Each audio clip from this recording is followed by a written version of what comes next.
बहुत पहले की बात है। जंगल में एक बंदर रहता था, बिल्लू। बिल्लू की पत्नी थी चिंपी बंदरिया। बिल्लू और चिंपी के 4 छोटे छोटे बच्चे थे।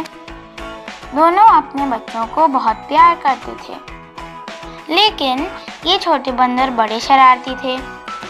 पूरा दिन एक पेड़ से दूसरे पेड़ पर कूदते रहते। कभी कभी वो अपने खेल में इतना खो जाते थे कि कूदते फांदते जंगल में बड़ी दूर निकल जाते थे। बिल्लू और उसकी पत्नी अपने बच्चों के लिए हमेशा चिंतित रहते थे, क्योंकि उसी जंगल में एक खतरनाक शेर रहता था। उस शेर का नाम था बाघा।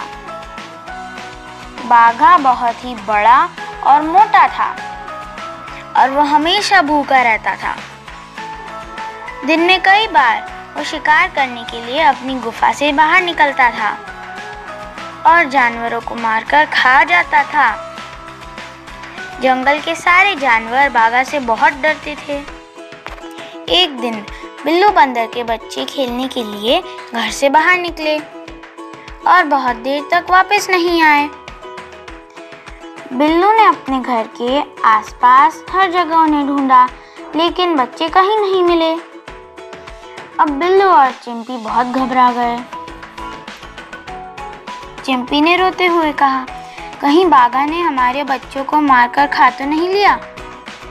तब बिल्लू ने चिंपी को समझाया और कहा, तुम घबराओ मत चिंपी, मैं अभी जाकर बच्चों को ढूंढता हूँ। बिल्लू ने जोर से छलांग लगाई और बाघा की गुफा की तरफ भागा। जंगल का कोई भी जानवर भूलकर भी बाघा की गुफा की तरफ नहीं जाता था, लेकिन अपने बच्चों को ढूंढने के लिए बिल्लू ने अपनी जान की भी परवाह नहीं की और बाघा की गुफा के बाहर पहुंच गया।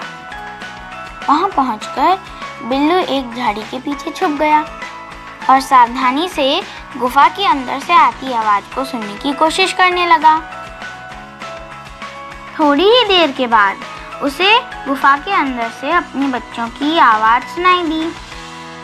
खेल खेल में बच्चे गुफा के अंदर चले गए थे। बच्चों की किस्मत अच्छी थी कि बाघा उस वक्त गुफा के अंदर नहीं था।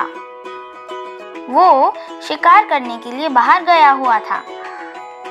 बिल्लू बंदर अपने बच्चों को वापस लाने के लिए तुरंत गुफा के अंदर गया।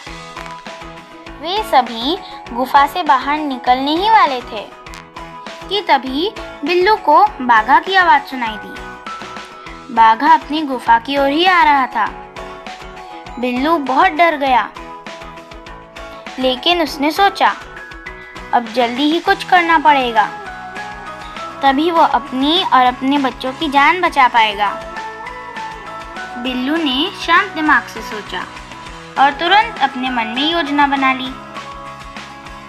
जैसे ही बाघा अपनी गुफा के बाहर पहुंचा, बिल्लू बहुत ऊंची और भारी आवाज निकालकर गुफा के अंदर से बोला, चिंता मत करो बच्चों, मैं तुमसे वादा करता हूँ, आज रात खाने में मैं तुम्हारे लिए एक शेर पकड़ कर लाऊंगा। मैंने सुना है कि इसी गुफा में शेर रहता है, उसे वापस आने दो, फिर हम उसे पकड़कर खा जाएंगे।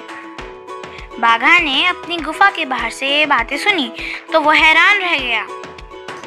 उसने अपने आप को कहा, ये कौन सा जानवर है जो अपने बच्चों को कह रहा है कि हम शेर को पकड़कर खाएंगे। अब तो बाघा बहुत डर गया। उसने सोचा, जरूर कोई खतरनाक जानवर मेरी गुफा में छुपकर बैठ गया है और मुझे मारकर खाने की तैयारी कर रहा है। मुझे यहाँ से भागकर अपनी जान बचा लेनी चाहिए। डर के मारे बाघा वहाँ से भागने लगा। रास्ते में चतुर लोमड़ी ने उसे भागते हुए देखा। ने बाघा को पूछा, क्या बात है, तुम इतने डरे हुए क्यों हो? बाघा ने पूरी बात चतुर को बताई और उसे भी भागने के लिए कहा। लोमड़ी तो बहुत चालाक थी। उसकी समझ में आ गया कि इस पूरी बात में कुछ गड़बड़ तो जरूर है। उसने बाघा को कहा, इस पूरे जंगल में तुमसे ज्यादा खतरनाक जानवर कोई नहीं हो सकता। चलो हम लोग जाकर पता लगाते हैं कि गुफा के अंदर कौन है। लेकिन बाघा तो अभी भी डरा हुआ था। वो अपनी जान खतरे में नहीं डालना चाहता था। ये देखकर चतुर ने उसे कहा, डरो मत, मैं तुम्हारे साथ आ रहा हूँ। मैं तुम्हें अकेला छोड़कर भागूंगा नहीं। अगर तुम्हें मुझ पर भरोसा नहीं है तो हम लोग अपनी पूंछ आपस में बांध लेते हैं। इससे मैं तुम्हें छोड़कर भाग नहीं पाऊंगा। चतुर की ये बात सुनकर बाघा तैयार हो गया। दोनों ने अपनी पूंछ आपस में बांध ली और फिर गुफा की ओर बढ़ने लगे।